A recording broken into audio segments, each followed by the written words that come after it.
아마 우리 가운데 라이너 마리아 릴케라고 하는 시인을 모르는 사람이 안 계실 것입니다.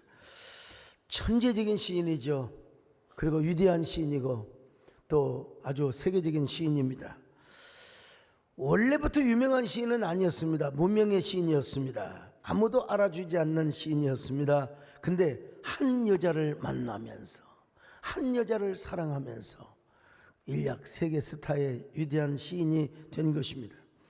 그 여자가 어떤 여자냐? 루 안드레아스 살로메라고 하는 여자죠. 살로메는 얼마나 소위 말하면 그 여자의 향기가 넘쳤는지 보는 사람마다 다 반해버리는 거예요. 그래서 당대의 지성인인 니체 또 프로이드 같은 심리학자 이런 사람도 한눈에 반해버렸어요. 이 여자는 자기를 좋아하는 사람들이 너무나 많아서 결혼을 안 했어요. 나는 공인이다. 모든 남자가 나를 좋아하니까 나는 한 남자와 결혼할 수가 없다. 이런 공주병에 걸린 사람 없기를 바랍니다만은 어쨌든 근데 이제 결국 결혼을 했어요. 돈 많은 대부호 안드레아라고 하는 사람과 결혼을 했는데 조건이 있어. 나는 공인이니까 당신과 부부관계는 안 가져야 된다. 예. 부부관계를 안 하는 걸 전제 조건으로 하고 결혼을 했습니다. 이 사람들이 미쳤다고 했지요. 그런 결혼이 어디가 있느냐고. 그건 말도 안 되는 거라고. 근데 안드레아가 그렇게 비난하는 사람들에게 이런 이야기를 했다고 해요. 꼭 그런 부부관계를 가져야 부인이 되고 아내가 되고 그런 것입니까? 좋아하는 사람과 함께 언제든지 밥 먹고 대화하고 이야기할 수 있고 그런 것도 사랑이지 않습니까? 이게 플라토닉 위대한 정신적인 사랑입니다. 나는 이것으로 만족합니다. 참 그 남자도 훌륭한 사람이죠. 근데 이때 이제 누가 나타나느냐? 불청객 릴케가 나타납니다. 릴케가 나타나서 살로메를 바라보는 순간 환장병이 걸린 거예요. 완전히 자신의 모든 정열을 다 바쳐서 전 존재와 전 인격을 다 바쳐서 살로메를 사랑하고 살로메를 향한 시를 쓰고 편지를 씁니다. 살로메, 그 이름은 죽다가도 부를 이름이요 죽어서도 부를 이름이라. 원래 릴케의 이름이 바로 르네 마리아 릴케였습니다. 근데 서로 어느 정도 이제 친해질 무렵 살로메가 르네란 말은 좀 너무 촌스럽지 않느냐. 우리는 모르잖아요. 근데 이게 독일에서 볼 때는 이게 프랑스식이고 여성적이라 그래 좀 남성적인 면모를 갖춰라. 그래서 라이너 마리아 릴케 라이너로 바꾼 것입니다. 뿐만 아니라 릴케는 살로메의 글씨를 닮으려고 자신의 서체까지 바꿔버립니다. 필체까지 바꿔버려요. 자, 그리고 여러분 사랑하는 여자가 유부녀잖아. 이미 결혼한 여자지 않습니까? 근데 거기에다가 14살이나 연상이란 말이요. 이게 머리에 피도 안 마른 놈이 지금 유부녀를 사랑한단 말이요. 참 남진양은 그런 그 영화를 옛날에 찍으셨잖아요. 참 형수를 사랑하면 안 되는데 맺지 못할 인연일랑 생각을 말자 말이죠. 릴케가 그랬던 거예요. 릴케가. 그래서 릴케의 그 연모함에 감동을 받아 살로메가 그 남자와 이혼을 하고 릴케와 정식 사랑을 합니다. 결혼을 해서 이제 부부관계도 갖고 남녀의 사랑을 나누게 되는 거예요. 그때부터 릴케는 완전히 사랑의 포로가 됩니다. 이 살로메의 포로가 되어가지고 살로메의 노예가 되는 거예요. 그러면서 그의 시가 달라지게 되는 겁니다. 온통 그녀의 생각에 포로가 되어서 시를 쓰고 작품을 쓴 것입니다. 평론가들은 뭐라고 말합니까? 릴케의 문학의 세계를 구분할 때 살로메를 만나기 이전과 이후로 구분을 한다고 합니다. 그런데 어찌된 일인지 몇 년 살다가 또 살로메가 릴케를 떠납니다. 릴케는 한순간에 그토록 사랑했던 여인을 잃어버린 거예요. 가을을 남기고 떠난 사랑. 아직도 이 가을은 멀리 있는데, 아직도 겨울은 멀리 있는데 세상에 릴케는 평생 잃어버린 사랑을 연모하고 그의 여인을 흠모하면서 시를 쓰는 거예요. 그녀가 떠난 다음에도 그는 그녀의 포로가 되어가지고 시를 썼어요. 그 중에 대표적인 시가 뭐냐? 사랑의 포로라고 하는 시입니다. 내 눈빛을 가려주십시오. 그래도 당신을 볼 수 있습니다. 내 귀를 막아주십시오. 그래도 당신의 말을 들을 수가 있습니다. 걷지 않아도 당신께 갈 수 있고 입 없이도 당신께 약속할 수 있습니다. 내 팔을 당신의 손으로 꺾어 주십시오. 그래도 내 가슴으로 당신을 잡을 수 있습니다. 내 심장을 도려내 주십시오. 그래도 뇌는 고동칠 것입니다. 당신의 뇌 속에 불을 던져 주신다면 내 피 속으로 당신을 실어 나를 것입니다. 여기 하나 빠진 것 같아요. 내 귓구녕을 막아 주십시오. 그래도 당신의 소리를 들을 수 있습니다. 자, 참 얼마나 사랑이 위대했으면, 여러분 이런 사랑 한번 해보셨습니까? 얼마나 사랑이 위대했으면. 이야, 도대체 살로메가 어떻게 생겼길래 링케를 이렇게 완전히 반하게 만들어 버렸는가 도대체. 얼마나 아름답고 얼마나 여인의 향기가 가득했으면 프로이드와 니체 같은 지성인이 환장을 해버리게 되었을까. 여러분 그 살로메 사진 한번 보여줘 보세요. 자, 옆모습 한번 보여줘 보세요. 참 환장하게 생겼습니까? 장로님들 막 완전히 그냥 이 사진 보고 미쳐요? 난 릴케가 이해가 안 되는 거예요. 물론 나는 동양인의 관점에서 본지는 몰라도 남진장님 어떠세요? 이상형이세요? 아니래요. 아, 참 남진장로님은 옛날에 윤정이나 뭐 이런 영화를 찍었기 때문에 그런 스타일이겠죠. 아무튼 난 아무리 검색을 해서 내가 이 사진 저 사진을 봐도 저희 집사람보다 잘생긴 게 하나도 없어요. 근데 나는 저희 집사람에게 한 번도 사랑의 포로가 되어본 적이 없거든요. 이것도 문제인지 모르겠습니다만은 어떻든 신비스러운 사건이고 이야기입니다. 릴케는 사랑을 빼앗긴 대신에 위대한 시를 얻었습니다. 일단 이야기를 생각하면서 오늘 본문을 떠올리기 시작했습니다. 예수님의 제자들은 3년이나 예수님을 따라다니면서도 예수님이 누구인 줄을 몰랐어요. 얼마나 귀한 존재, 얼마나 귀한 가치인가를 몰랐단 말입니다.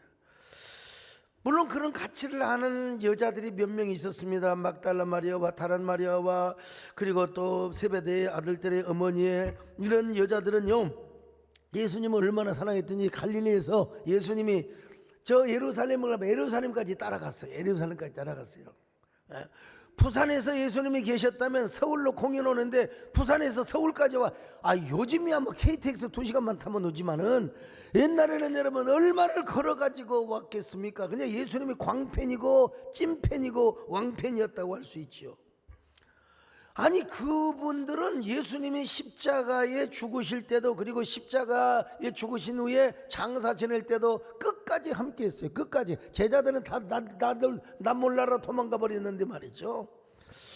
여러분은 한번 어떤 사람인가 생각해 보세요. 나는 정말 우리 주님 앞에 얼마나 포로당한 사람인가, 얼마나 예수님을 절대적으로 내가 신봉하고 믿고 있는가. 막달라 마리아처럼 다른 마리아처럼 예수님이 여러분의 절대 사랑이 되어 있습니까? 여러분 절대 존재가 되어 있습니까? 릴케가 살로메에게 포로가 되고 납치가 된 것처럼 여러분 진짜 예수님께 포로 되어 있어요? 예수님을 1000번을 부르고 10,000번을 불러도 여러분의 부르다가 죽을 아가의 노래로 그 주인공으로 여러분이 삼고 있습니까? 여러분도 예수님께 포로가 되시기를 바랍니다. 아니 릴케가 살로메에게 포로가 되어서 한평생을 연모하고 살았던 것처럼 여러분 우리는 부르다가 죽을 노래, 죽다가 부를 노래, 죽어서도 부를 노래가 누구냐? 그리스도 예수라는 것입니다. 여러분 그러시면 아멘 하시기를 바랍니다. 1000번을 불러도 내 눈에는 눈물이 멈추지 않는 것은 십자가에 나를 살리려 나를 사랑하신 그분이에 이거 한 번 부르기 아까워요. 다시 한 번 합니다. 1000번을 불러도 내 눈에는 눈물이 멈추지 않는 것은 십자가의 그 사랑 나를 살리려 하늘 보자 버리신 나를 사랑하신 그분이 예수요. 그분이 예수가 되시기를 축원합니다. 근데 미안하지만 예수님의 제자들은 아직도 몰랐어요. 주님을 3년이나 따라다녔는데요. 죽다가 부를 이름, 부르다가 죽을 노래라는 사실을 아직도 그래서 깨닫지 못하는 그들에게 예수님께서는 상징적인 말씀을 하신 겁니다. 시그널을 주신 거예요. 한 말씀, 너희들은 바리새인의 누룩과 헤롯의 누룩을 조심하라. 자, 마가복음 8장 15절을 같이 봅니다. 시작. 예수께서 경고하여 이르시되 삼가 바리새인들의 누룩과 헤롯의 누룩을 주의하라 하시니. 바리새인의 누룩과 헤롯의 누룩을 조심하란 말입니다. 주의하란 말이요. 여기서 바리새인의 누룩은 종교적인 악행, 관습을 말하는 것입니다. 종교의 이름으로 자행되는 모든 죄악을 의미하는 것입니다. 여러분, 종교는 반드시 있어야 됩니다. 사회적 순기능과 선순환을 위해서 종교는 반드시 필요한 거예요. 2021년 갤럽 조사에서도 나타난 바지 우리나라 국민의 65%가 종교가 필요하다고, 종교가 있어야 된다고 얘기했어요. 그런데 당시 유대 종교는 그러지를 못했습니다. 온갖 위선과 외식과 온갖 그 불법이 자행되어 있었어요. 막 그 율법의 조항을 만들어 가지고 백성들에게 막 무거운 짐을 그냥, 그리고 자기들은 뒤에서 그냥 온갖 죄를 다 짓고 말이죠. 이게 유대의 지도자들의 종교적인 특징이 바로 뭐냐? 겉은 얼마나 화려하게 꾸미는데 회칠한 무덤처럼 속은 온갖 부패와 곰팡이와 누룩과 온갖 죄악이 가득해 있었어요. 그러니 무슨 종교가 사회적 순기능을 하고 선순환적 역할을 하겠습니까? 백성들에게 막 프레스만 가했지요. 그런가 하면은 헤롯의 노릇은 온갖 정치적인 악과 관습을 말하면 이 정치성. 네. 정치도 있어야 돼요. 정치가 있어야 민생 문제를 해결하고 건강한 국가와 사회를 이룰 수 있는 것이요. 그런데 정치가 백성을 힘들게 하면 정치가 필요 없는 겁니다. 막 정치가 백성들을 둘로 나누고 막 여야가 너무 심각하게 대립하며 국민 여론을 계속해서 분열시키고 공론을 분열시키는 거, 이거 여러분 정치가 이러면 안 되죠. 여러분, 정치가 사회적 역기능을 하고 그리고 사회적 반순환 역할을 하면은 그러면 안 돼. 그런 의미에서 뭐라고 하느냐, 우리 예수님은 헤롯의 누룩을 조심해라 이 말이요. 헤롯의 누룩. 오늘날 여러분, 교회가 너무 이념화되고 교회가 너무 정치화되고 너무 교회가 그냥 뭐 이쪽은 야당, 너무 그냥 교회가 그냥 세상을 따라, 이거 여러분 헤롯의 누룩을 닮아가는 거예요. 헤롯의 누룩 때문에 그러는 거예요. 마태복음 16장에 보면 또 이렇게 되어 있어요. 바리새인과 사두개인의 누룩을 조심하라고. 거기서는 헤롯이란 말이 안 나와요. 왜 그러느냐? 헤롯과 사두개인은 사촌 동생입니다. 형제예요. 왜냐하면 이 헤롯은 말이죠, 헤롯도 정치적이면 사두개인도 내세를 부인해요. 부활을 부인해, 영생을 부인해. 그러니까 이 정치밖에 없는 거예요. 종교적 정치만 하는 거죠. 이 세 사람의 공통점은 뭐냐? 세상적이고 물질적이고 정치적이라는 것입니다. 하나님은 없고 자기만 존재하는 거예요.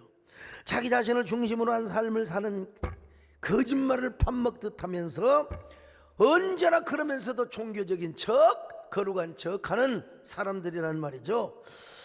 여기서 예수님은 왜 그 바리새인의 행위를 조심해라, 저 헤롯의 행위를 조심을 하지 않고 누룩이라는 표현을 썼을까? 여러분, 누룩이라고 하는 것은 확장성의 의미가 있어요. 네. 누룩은 발효를 하기 때문에 가루 서말 속에 한 줌의 누룩을 넣으면 금방 부풀어져 버려요. 이런 의미에서 예수님은 하나님의 나라를 누룩의 비유로 말씀하셨는데 여기서는 긍정적인 의미로 쓰여졌습니다. 마태복음 13장 33절입니다. 시작. 또 비유로 말씀하시되 천국은 마치 여자가 가루 서말 속에 갖다 넣어 전부 부풀게 한 누룩과 같으니라. 하나님의 나라가 이렇게 막 확대하고 발전한다는 겁니다. 근데 오늘 본문에서는 부정적으로 쓰여졌어요. 똑같은 누룩이지만 바리새인들과 사두개인의 누룩, 헤롯의 누룩을 조심해라 이거예요.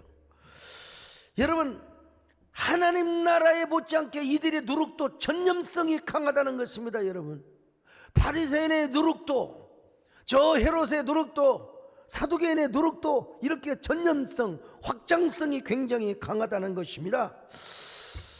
종교인 척하면서 종교성은 없어요. 거룩한 척하면서 거룩성이 없어요. 경건한 척하면서 경건성이 없단 말이죠. 근데 중요한 것은 제자들이 이것을 깨닫지 못했어요.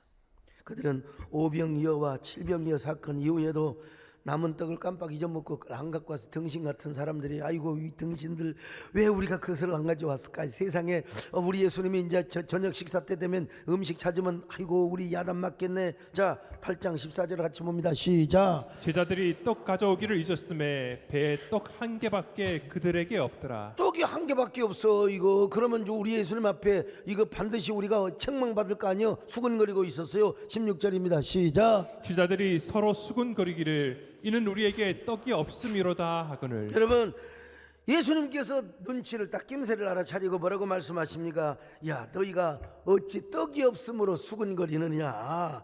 아직도 깨닫지 못하느냐. 세상에 아직도 너희 마음은 이렇게 둔하단 말이냐. 너희는 눈이 있어도 보지 못하고 귀가 있어도 듣지 못하고 마음이 있어도 깨닫지 못하는 에라이 등신들아. 그러면서 예수님이 뭐라고 말씀하십니까? 내가 떡 5개 가지고 몇 명 먹였어? 5,000명입니다. 그러면 몇 광줄이 남았어? 12광줄입니다. 그리고 떡 7개 가지고 몇 명 먹였어? 4,000명 먹였습니다. 몇 광줄이 남았어? 7광줄입니다. 여러분 그러자 이제 주님이 뭐라고 말씀하십니까? 그렇게 대답은 잘했어요. 근데 너희들은 아직도 깨닫지 못하느냐 이거예요. 너희들은 제자들아 너희들은 아직도 깨닫지 못하느냐. 마가복음 8장 21절 시작. 이르시되 아직도 깨닫지 못하느냐 하시니라. 아직도 깨닫지 못하느냐. 도대체 무슨 의미입니까? 제자들아 먹는 것이 그렇게 중요해? 먹는 것이? 떡이 그렇게 중요해? 떡이 물론 육신을 가지고 살아가기 때문에 먹는 것이 중요하지. 근데 그 먹는 것보다 중요한 존재가 있어. 내가 일으킨 기적의 떡보다 중요한 존재가 있어. 그게 뭔 줄 아니? 그게 바로 누구냐면 다 예수야. 참 너희들은 그렇게 깨닫지 뭐. 내가 3년 동안이나 그렇게 말씀을 전하고 훈련을 시켰는데 내가 그렇게 중요한 존재인지 몰라? 내가 떡 하나 없다고 내가 그런 줄 알아? 누룩 얘기를 하니까, 바리새인들의 누룩 얘기를 하니까 우리들 떡 안 가져왔다고 한 예수님께서 우리를 지금 책망하고 계시네. 이렇게 곡해를 하고 있다 이 말이죠. 여러분 물론 먹고 사는 거 중요합니다. 우리에게. 그러나 먹고 사는 것보다 더 중요한 게 뭐냐? 사람이 떡으로만 사는 것이 아니요 하나님의 말씀으로 산다 이거예요. 그 말씀으로 오신, 말씀이 육신으로 오신 그 예수 그리스도, 그분이 절대 존재요 절대 가치요 절대 사랑이라고 하는 것을 제자들이 알았다면, 여러분 떡 문제가 나올 때, 누룩 문제가 나올 때 본질의 문제를 깨달았을 것 아니겠습니까? 그럼 뭐요? 깨달았으면 우리가 어떻게 하면 예수님을 더 가까이 하고, 어떻게 하면 내가 예수님을 더 사랑하며, 어떻게 하면 예수님을 더 많이 소유하고, 어떻게 하면 더 예수님을 더 귀한 존재로 더 잘 모실 것인가. 근데 요걸 못하게 하는 방해 요소가 있다는 거예요. 그게 바로 누룩이라는 겁니다. 바리새인의 누룩이고 헤롯의 누룩이고 저 사두개인의 누룩이라는 것입니다. 이걸 조심하라는 거예요. 여러분, 예수님의 제자들은 겉으로 보기에는 예수님을 따랐지만 속으로는 세속적 욕망과 정치적 욕망이 얼마나 가득했는지 몰라요. 진심으로 예수님을 사모하거나 사랑하는 마음이 없어요. 예수님에게 무슨 납치를 당해요? 그 영혼이 포로가 되어 있어요. 천만의 말씀이요 만만의 공떡입니다. 지금 정치적 욕망, 예수님이 권세를 잡으면 누가 예수님의 좌우에 있을 것인가, 누가 힘을 가질 것인가. 바리새인과 다를 바가 없다는 거예요. 왜? 그 누룩이, 저 헤롯의 누룩과 바리새인의 누룩이 그들 속에 지금 번져가고 있기 때문이라는 것입니다. 여러분 오늘도 여러분 바리새인의 누룩이 우리 안에 있으면, 헤롯의 누룩이 우리 안에 있으면 우린 진심으로 예수님을 사랑할 수가 없습니다. 주님을 사랑할 수가 없어요. 돈 욕심, 세상 걱정, 명예와 권력 이런 거 따라가느라 여러분 예수님은 안중에도 없어 지금. 여러분 아무리 목사고 장로라 하더라도요, 정말 은혜 받고 성경 연구하고 말씀 전하고 우리가 기도하고 또 교회를 봉사하고 이런 재미를 느끼다가 교회 바깥에 나가서 노예 정치하고 교단 정치하고 교계 가서 정치를 하면 나도 모르게 여러분 헤롯의 누룩과 바리새인의 누룩과 저 사두개인의 누룩이 우리 안에 번지게 되어 있어요. 그럼 절대 주님을 사랑할 수가 없다니까요. 진심으로 주님을 사랑할 수가 없어요. 진심으로 주님을 사랑할 수가 없어요. 정치 현장에는 막 다툼과 주도권 싸움과 제가 해봐서 알아. 그래서 제 신앙을 지키고 제 이 순결한 마음을 지키려고 얼마나 많이 눈물을 흘렸는 줄 아십니까? 거기에는 천국이 없어요. 거기에는 영생이 없어요. 거기에는 오로지 교권과 물질과 명예밖에 없어요. 그게 다 뭔 줄 아십니까? 바리새인의 저 서기관들이, 사두개인들이, 헤롯이 가져다 준 누룩이 우리 안에서 곰팡이로 피어오르기 때문에 그렇습니다. 여러분, 곰팡이. 여러분 안에는 그런 곰팡이가 없는가? 막 장마가 지고 눅눅하고 방에 막 습기가 차면 곰팡이가 생기는 거예요. 예? 그리고 여러분 폭염 때 이불도 좀 널어놓으시고 좀 그러시길 바랍니다만은, 근데 중요한 건 우리 마음 안에 이런 곰팡이, 이런 누룩이 얼마나 있느냐, 이게 중요한 겁니다, 여러분. 아이고, 오늘 이부예배 설교를 마치니까 어느 장로님이 제 방에 오셔가지고, 아이고 목사님 설교 살살 좀 하세요. 무더위에 그냥 조용히 해도 우리 다 알아들으니까 내가 오늘 살살 한다고 약속을 했어요. 약속을 이대매고 여니까 여러분 내가 또 살살 할 수가 없는 거예요. 여러분, 얼마나 주님이 여러분의 사랑의 대상이 되십니까? 얼마나 절대 요소가 되십니까? 근데 이 곰팡이가 있으면요, 무슨 일이 안 되면 무슨 절망부터 해요. 이 세상에 원망부터 해요. 짜증부터 내요. 그냥 짜증부터 내요. 여러분, 어제 산을 가니까 그냥 사람 한 명 보이게, 왜? 너무 더우니까 폭염을 뚫고 산에 갔거든. 막 땀을 목욕을 하면서요. 그러면서 깨달은 게 뭐가 있는 줄 아세요? 바로 이 더위가 있기 때문에 단과일을 만들어내요. 올해 이 더위 때문에 사과가 탈 겁니다. 배가 탈 겁니다. 얼마 전에 어디서 복숭아를 보내왔는데, 장마철에 보내왔는데, 이게 무인지 도대체 오인지 도대체 분간이 안 되더라고요. 이제 여러분 더운 맛을 좀 봐야 돼요. 더운 맛을 봐야 돼요. 그리고 이런 무더위가 지나가고 나면 가을이 올 텐데, 지난 여름은 위대했습니다. 지난 여름이 그리워지게 될 거예요. 그리워지게 될 거예요. 근데 이상하게 이게 그냥 이런 생각이라도 해야 우리가 정상적으로 살아가는데, 맨날 이거 더워가지고 그냥 짜증을 나고 그냥 원망을 하고, 누군가 그냥 누구 싸울 사람 없나? 전화 걸어가지고 시비가 쓸 사람 없나? 뭐 이러면 여러분 어떻게 인생을 살아가겠어요, 여러분? 우리 신앙생활은 더더욱 그렇습니다, 여러분. 그래서 예수님이 말씀하셨어요. 바리새인과 저 사두개인의 누룩을 조심해라. 헤롯의 누룩을 조심해라. 이 누룩이 없어야 돼. 누룩이 없어야 우리가 순수한 신앙을 가질 수 있습니다. 순수하게 오직 예수, 오직 하나님, 오직 교회, 오직 아멘의 삶을 살아갈 수가 있습니다. 이런 사람은 뭐라고 고백합니까? 야, 주님은 내 사랑입니다. 주님은 내 생명입니다. 진정한 나의 생명의 사랑이요 기업이 누구냐? 예수 그리스도란 말입니다. 여러분, 나 광신자가 되라는 말이 아니라 여러분의 절대 가치가 주님이 되시기를 바랍니다. 그러면서 세상살이도 잘하시기를 축원합니다. 주님은 내 사랑이요 고귀한 내 생명이요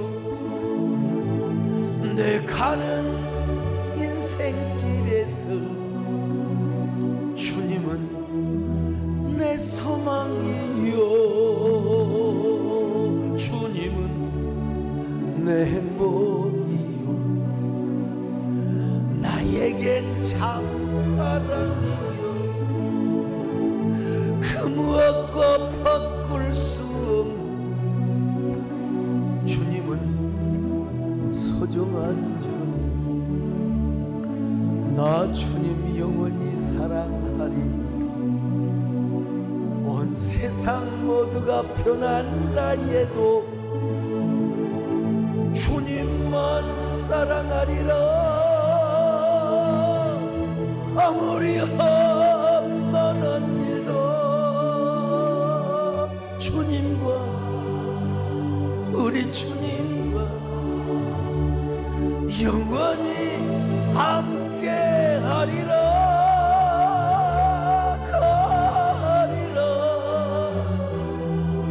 영원토록 우리 주님과 함께 하리라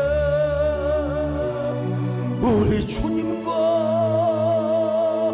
함께 설리라.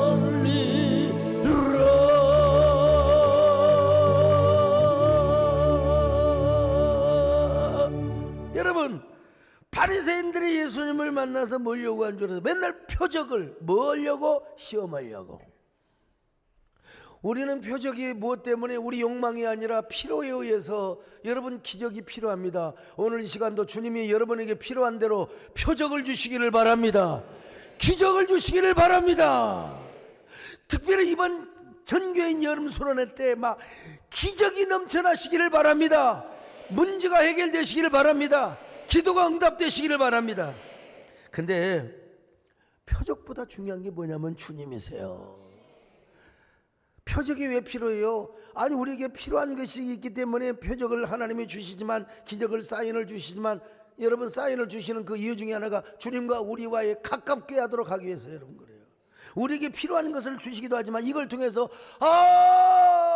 나는 주님이 최고야, 나는 주님이 없으면 안 돼, 나는 주님만 의지하며 살 거야, 이래서 여러분 기적을 주님이 주시는 거예요.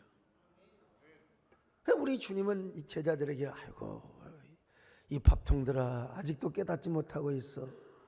세상에 기적보다 귀하신 주님, 떡보다 귀하신 주님, 그 어떤 것보다 귀한 절대 존재가 옆에 있는데 세상에 눈먼 달달 뭐라고 해야 돼요? 달달, 또 요즘 장애인 아무튼 달달 시각장애자가 돼야 되겠죠. 이런 바보들아, 이런 밥통들아, 꼭 떡만 있어야 되겠니? 내가 떡이 없다고 너희들에게 지금 바리새인과 저 누룩의 저 헤로당의 누룩을 내가 지금 주의하라고 하겠니? 야, 내가 너희들에게 지금 본질적인 질문을 하는 거야. 근원적인 이야기를 하고 있는 거야. 이걸 좀 알아먹으라 이거요, 여러분. 근데 그러기 위해서는 우리가 뭘 해야 되느냐? 바리새인의 누룩을 조심해야 됩니다, 여러분. 헤롯의 누룩에 동화되어서는 절대로 안 됩니다. 그러면 어쩔 수 없어. 우리도 신앙이 세속적이 되어가요. 어쩔 수 없어요. 세속화, 세속화, 시큘라리제이션, 세속화. 그래, 우리는 종교성이 있는 것처럼 또 외식은 해야 돼, 바리새인들처럼요. 그래서 마음에는 막 교권적 욕망, 막 정치적 욕망이 또 가득해요, 막. 그래서 우리가 어떻게 해야 되느냐? 바리새인의 누룩에 동화되지 않게 해서는 우리는 주님의 영에 묶여서 살아야 됩니다. 복음의 영, 성령, 예수님의 영, 거룩한 영, 주의 은혜 사슬이 되어서 여러분 언제나 포로가 되어야 됩니다. 여러분요, 포성줄에 묶여야 됩니다. 여러분, 주의 은혜 사슬 대사 나를 주께 맵소서. 우리 마음은 연약하여 범죄하기 쉬우니 하나님 받으신 천국이. 오늘부터 주의 은혜가 여러분의 영혼의 사슬이 되시기를 바랍니다. 성령이 여러분의 포성줄이 되시기를 바랍니다. 성령에 매여 사시기를 바랍니다. 그래서 사도 바울은 뭐라고 그랬어요? 사도행전 20장에서 나는 성령의 매임을 받아 산다고. 사도행전 20장 22절을 보실까요? 시작. 보라, 이제 나는 성령에 매여 예루살렘으로 가는데. 됐어요. 성령에 매여. 옛날 성경에는 심령이 매임을 받아서, 심령의 매임을 받아서. 이 번역도 아주 괜찮은 번역인데 오늘 개역 개정판은 성령에 매여서 더 아주 직역을 해준 것 같아요. 성령에 매여서, 거룩한 영에 매여서. 매여 산단 말이 헬라어로 데데메노스로 표현되어 있어요. 이게 체포당하다, 묶여있다, 포승줄에 매여있다, 이런 의미인데요. 이 성경에 보면요, 그 나사로가 시체로 묶여있을 때 데데메노스로 기록이 되어 있어요. 자, 요한복음 11장 44절입니다. 시작. 죽은 자가 수족을 배로 동인 채로 나오는데 그 얼굴은 수건에 쌓였더라. 예수께서 이르시되 풀어놓아 다니게 하라 하시니라. 그 다음에 죄수가 쇠사슬에 묶여 있을 때도 데데메노스. 자, 12장 사도행전 12장 6절 시작. 헤롯이 잡아내려고 하는 그 전날 밤에 베드로가 두 군인 틈에서 두 쇠사슬에 매어 두 쇠사슬에 매여. 이게 데데메노스예요. 데데메노스. 그런 것처럼 사도 바울은 지금 마음이 데데메노스 되어 있다 이 말이에요. 마음이 포성줄에 묶여 있다는 거예요. 어떤 포성줄? 성령의 포성줄, 은혜의 포성줄, 주의 영의 포성줄. 아이고, 여러분, 바울은 이게 무슨 말이냐? 이게 이 완료 시제로 되어 있는데 무슨 말이냐면 과거에도 묶여서 살았고 지금도 묶여서 살았단 말이요. 예, 표현은 그렇게 되어 있지 않지만 앞으로도 나는 당신의 영에 매여 살 거야 이 말입니다, 여러분. 참, 여기서 성령에 매여 살았단 말은 무슨 말이냐? 예수님의 영에 매여 살았다는 말은 똑같아요. 자, 사도행전 16장 6절로 7절 시작. 성령이 아시아에서 말씀을 전하지 못하게 하시거늘 그들이 부르기아와 갈라디아 땅으로 다녀가 무시아 앞에 이르러 비두니아로 가고자 애쓰되 예수의 영이 허락하지 아니하시는지. 자, 예수의 영이 무엇입니까? 바로 성령이죠. 성령. 그러므로 오늘날 정말 예수님을 나의 절대적인 존재로 삼고 절대적인 사랑의 대상으로 삼기 위해서는 예수의 영, 은혜의 영, 생명의 영, 성령께서 우리의 마음을 메어야 됩니다, 여러분. 우리 마음이 묶임을 받아야 됩니다, 여러분. 그렇지 않으면 눈이 가는 대로 마음이 가요. 눈이 시궁창으로 가면 마음도 시궁창으로 가게 되어 있어요. 여러분, 눈이 따라가면 마음도 같이 따라가게 되어 있는 것입니다, 여러분. 그래서 사도 바울뿐만 아니요 12제자는 오순절 성령 강림을 경험한 이후에 뭐라고 그랬어요? 언제나 성령에 매여 사는 삶을 살았어요. 주의 은혜가 사슬이 되어서 언제나 성령의 영이, 거룩한 주님의 영이 그들의 마음을 매여 있었다 이 말이요. 꽁꽁 매고 있었다 이 말이요. 오늘 우리는 어떤 사람입니까?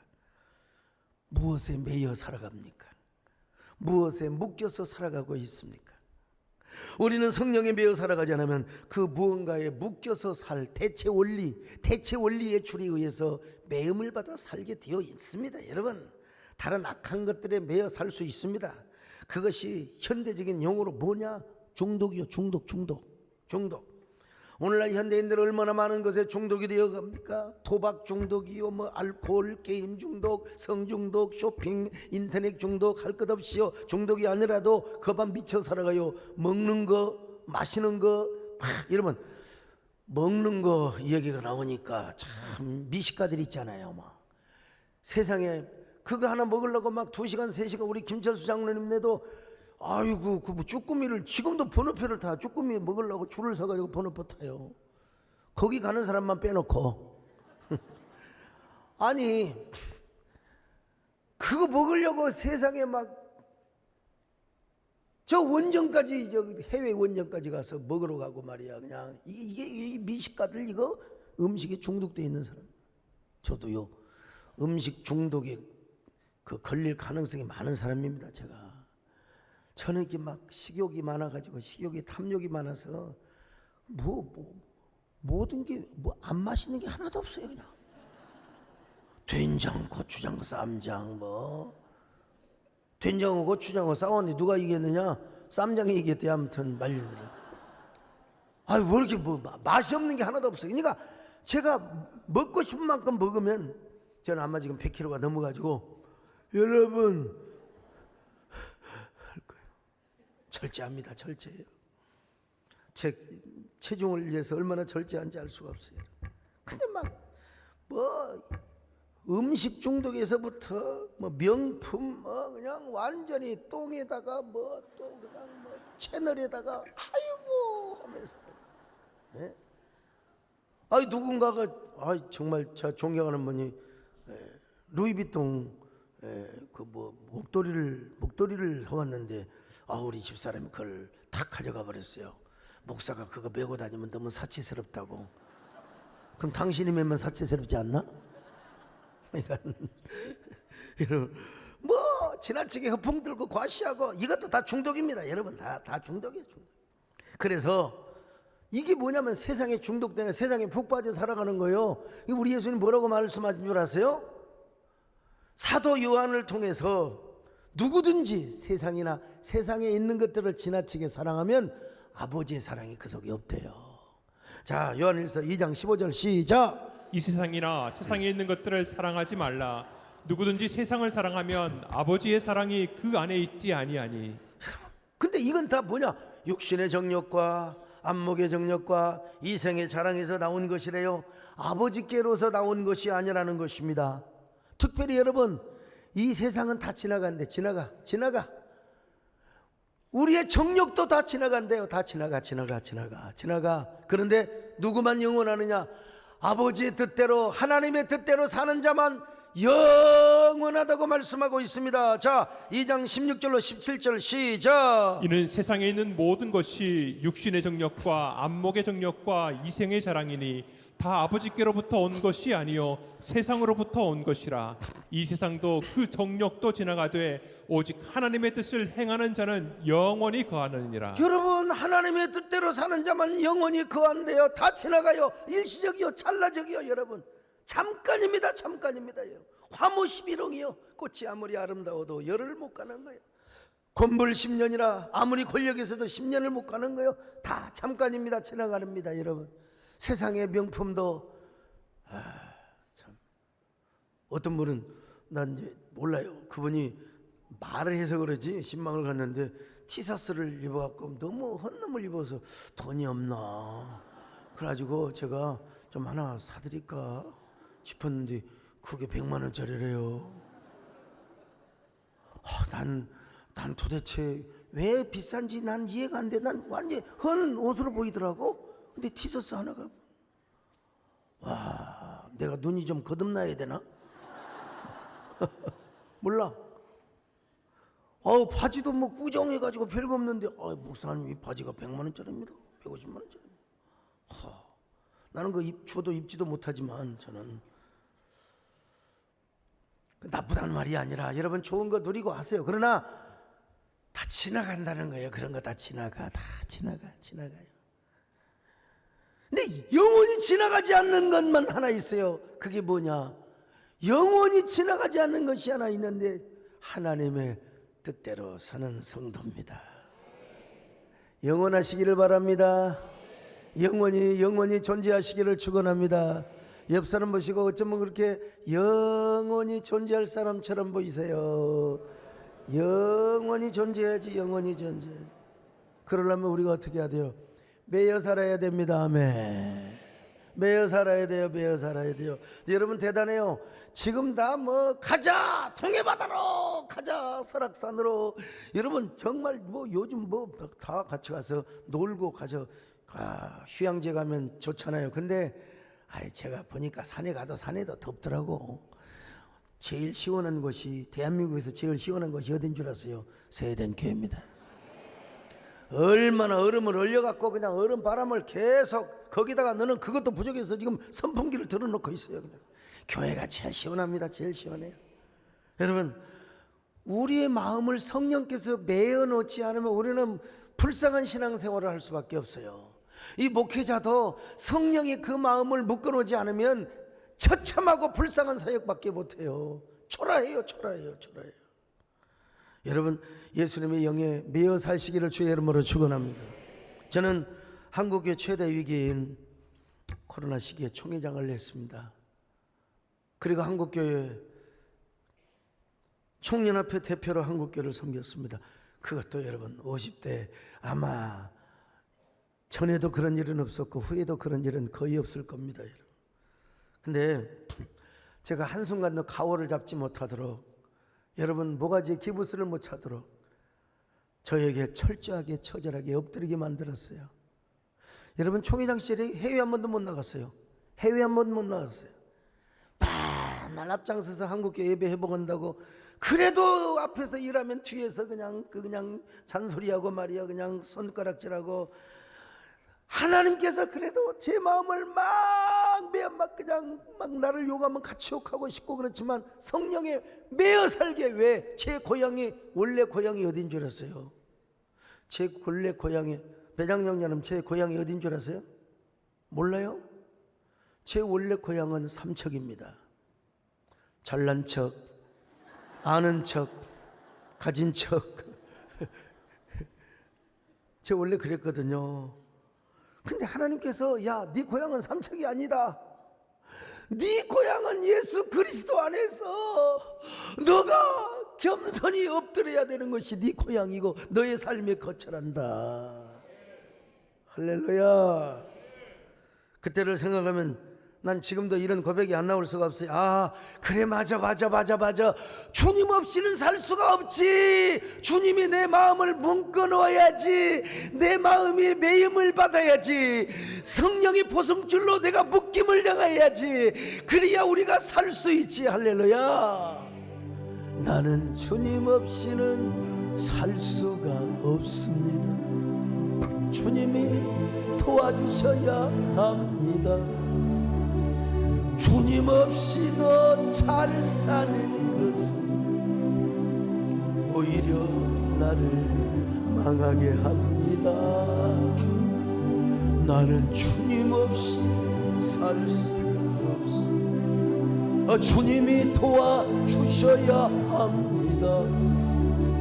주님 한 분만으로 나는 만족합니다. 주님만 있으면 됩니다. 주님 없는 기쁨은 오히려 나를 심판의 길로 인도합니다. 주님 없이는 살 수가 없습니다. 주님이 도와주셔요. 저는 여러분 모두가 오늘 성령의 밧줄에 마음이 매여서 이 자리에 왔다고 믿습니다. 그렇다면 아멘 하시기를 바랍니다. 저도 그런 매임을 받아서 지난 코로나 때 한국교회 예배법과 세움을 위해서 정말 몸부림을 치며 눈물로 기도를 했던 것입니다. 지난주에 김재희 집사님 간증 중에 내 인생을 세대께 걸어보고 싶다라는 대목을 기억하고 있습니다. 여러분, 올해 이제 전교인 여름 수련회를 또 합니다. 작년 여름 수련회가 아니라 이번에는 자녀들도 함께 하자고 작년 여름 수련회, 전교인 여름 수련회를 합니다. 여러분, 그 수련회에 여러분의 인생을 한번 걸어보고 싶지 않습니까? 뭐 시시하게 바닷가 여러분 와서 들어보세요. 이 말씀의 매력이 또 여기에 있구만. 또 주기도문의 매력이 이렇게 센 줄을 몰랐어. 오늘 여러분, 주님은 말씀하십니다. 내가 떡이 없어서 그런 줄 아니? 여전히 떡 문제, 세상살이에 연연해서 살려고 하니? 야, 그 떡 속에 있는 누룩에 중독이 되면 안 된다. 누룩에 중독되면 절대 안 된다. 그러기 위해서는 신령한 것에 매여 살아야 된다. 성령의 보승줄에 네 마음이 결박당해 살아야 한다. 왜? 주님은 계시지 않지만 바로 주님이 보내신 그 영의 성령의 매임을 당할 때 우리는 주님을 절대 존재로 여기고 절대 가치로 여길 수 있기 때문에 그렇습니다. 깨달아지면 아멘 하시기를 바랍니다. 여러분, 도전이 되시기를 바랍니다. 여러분 인생에 주님 앞에 여러분의 인생을 거시기를 바랍니다. 주님 없이는 살 수가 없습니다. 주님이 도와주셔야 합니다. 주님 없이는 숨 쉴 수가 없습니다. 주님이 사랑해 주셔야 합니다. 주님 없이는 숨 쉴 수가 없어요. 주님 없이는 숨 쉴 수가 없습니다. 주님이 사랑해. 자, 여러분 함께 기도합니다. 하나님, 나는 지내놓고 보니까 성령의 밧줄에 꽁꽁 매이지를 못한 것 같습니다. 세상에 그 무엇인가에 매여 살아왔습니다. 그래서 원망하고 증오하고 시기하고 질투하고 염려하고 절망하고 하나님 모두 음영을 따라 살 때가 있었습니다. 주님, 이 시간 성령의 포승줄로 내 마음을 묶어 주시옵소서. 성령의 밧줄로, 성령의 사슬로, 은혜의 사슬로 내 마음을 묶어 주시옵소서. 이제 떡 문제 세상살이로 연연하지 않게 하시고 주님이 내 안에 주인 되게 하여 주시고 왕 되게 하여 주옵소서. 그렇게 매여 살 때 주님이 우리에게 필요한 기적도 주실 줄로 믿습니다. 떡도 해결할 줄로 믿습니다. 모든 세상살이 문제도 해결해 줄 줄로 믿습니다. 주여, 주의 사슬, 은혜의 사슬에 매여 주시옵소서. 매여 살게 하여 주옵소서. 함께 간절히 기도하는 시간을 갖습니다.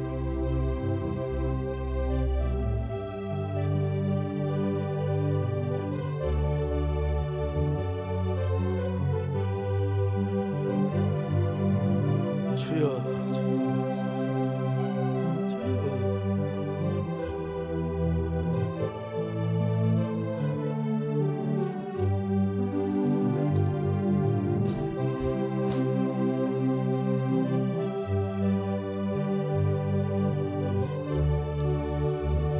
주님 감사합니다. 떡보다도 귀하신 주님, 세상의 그 어떤 것보다도 귀한 주님, 하나님, 그렇기 때문에 우리는 바리새인의 누룩을 조심해야 되고 또 저 헤롯왕의 누룩을 조심해야 됩니다. 순수하게 주님 만나고 순수하게 주님을 섬기고 순수하게 교회를 섬기고 순수하게 주님을 사랑하는 저희들 되게 하여 주옵소서. 아니, 그 순수는 우리가 성령께 매임받지 않으면 불가능합니다. 주의 영에 매여 살게 하시고 대대매너의 삶을 살 수 있도록 함께하여 주옵소서. 예수님의 이름으로 기도 올리옵나이다.